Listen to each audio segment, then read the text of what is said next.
Wow.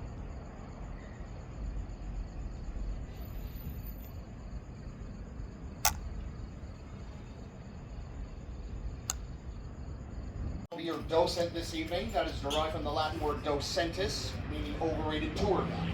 This is a guided tour. We'd all please stick close together and stick close to me for the whole tour. That would be great. But if at any time, for any reason, you have to leave the tour, you just let me know first. We're going to take good care of you. Speaking of taking care of ourselves, I hope everyone's been remembering to drink water, because believe me, it gets hot out there. Yes, even at night. Yes, even on rainy days. If you want anything to eat, cookies, crackers, cupcakes, whatever, hold on to them until the very end of the tour. You'll be able to enjoy them on our patio. Bit of al fresco dining for you.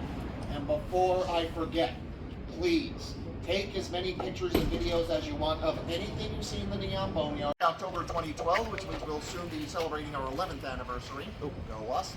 Now, the section of the museum you're going to be walking through tonight is called the Neon Boneyard. And you might be thinking to yourselves, dude, why is it called a boneyard? Signs don't have bones. You are correct. Signs do not have bones. Boneyard is an industry term. It's basically where signs go to retire. Let's say Junior, one of the most beloved entertainers in America, maybe even the world. You step onto a stage in a Vegas showroom and you kill it. They are applauding. They are cheering your name. It is your moment of glory. Before that moment of glory, do you think you were allowed to enter the hotel through the main entrance? After that moment of glory, do you think you're allowed to exit through the casino, maybe mingle with a guest or two? One for which he was convicted but served no jail time. Now, say what you will about a guy like that. You gotta give old Benny credit. He came up with some pretty brilliant innovations for the downtown casino scene. For one, he was the first to install carpeting on all. This sign was designed by a gentleman named Charles Barnard. And Charles Barnard knew 99% of marketing is psychology.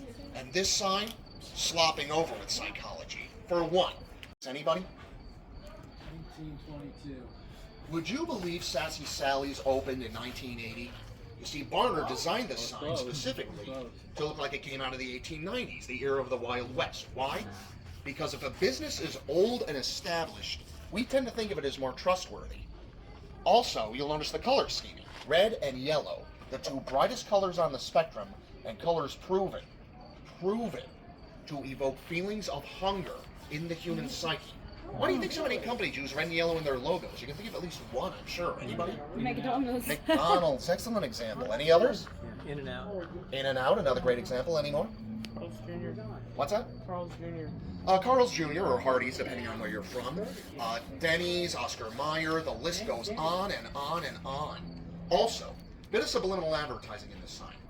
You see the two S's in the word sassy? Yeah. What do they remind you of? Oh, Yes. Dollar signs. Everything about this sign is designed. He's waving to visitors to this very day. So glad they finally repaired him. You see, back in the 1930s, with construction complete on the Hoover Dam, Las Vegas pretty much lost its primary meal ticket as far as tourism.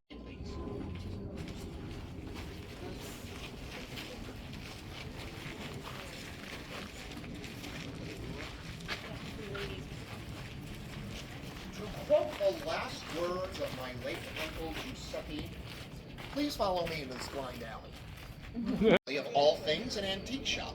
Let's face it, Las Vegas isn't exactly known for antiquing, so in the 1960s it became a bar. In the daytime, it served a rather open clientele, spending less time gambling. And if you're spending less time gambling, then we're spending less time making money.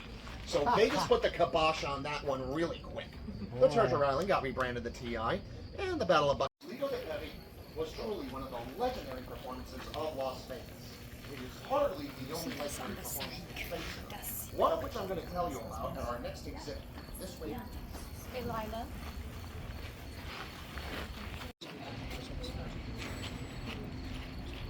You folks okay back there?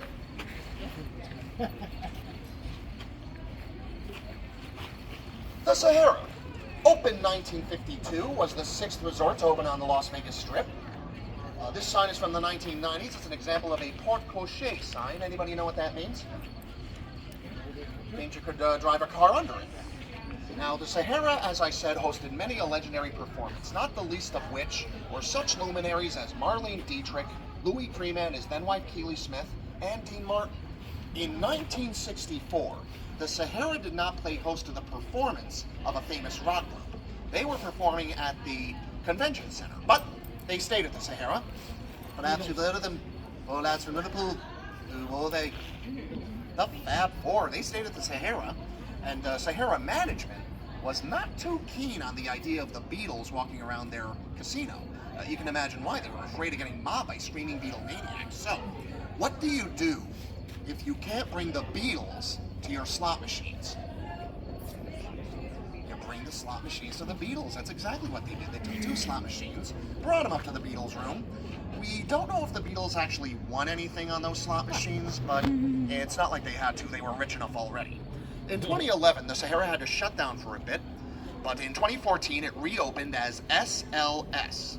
Contrary to popular belief, that did not stand for So Long Sahara. It stood for Style, Luxury, Service. Didn't do as well as the Sahara, to say the least. So, in 2019, the owners of the SLS thought, why not go back to calling it the Sahara? Good thing they did, became much more successful after that.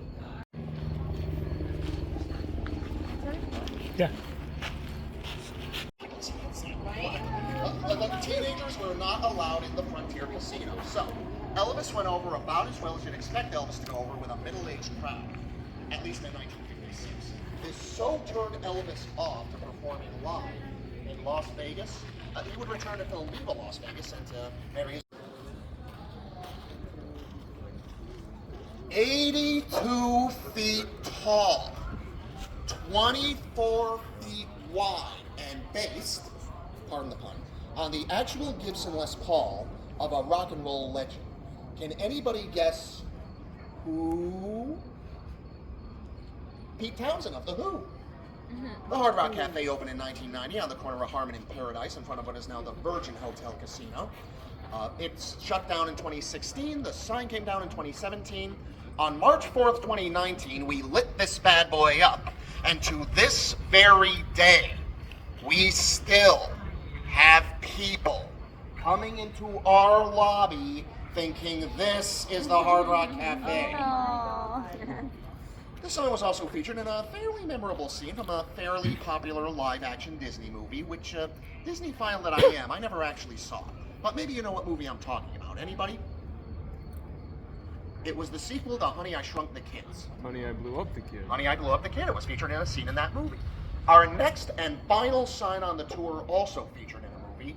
Tim Burton's Mars Attacks in a blink and you'll miss it moment. This way, please.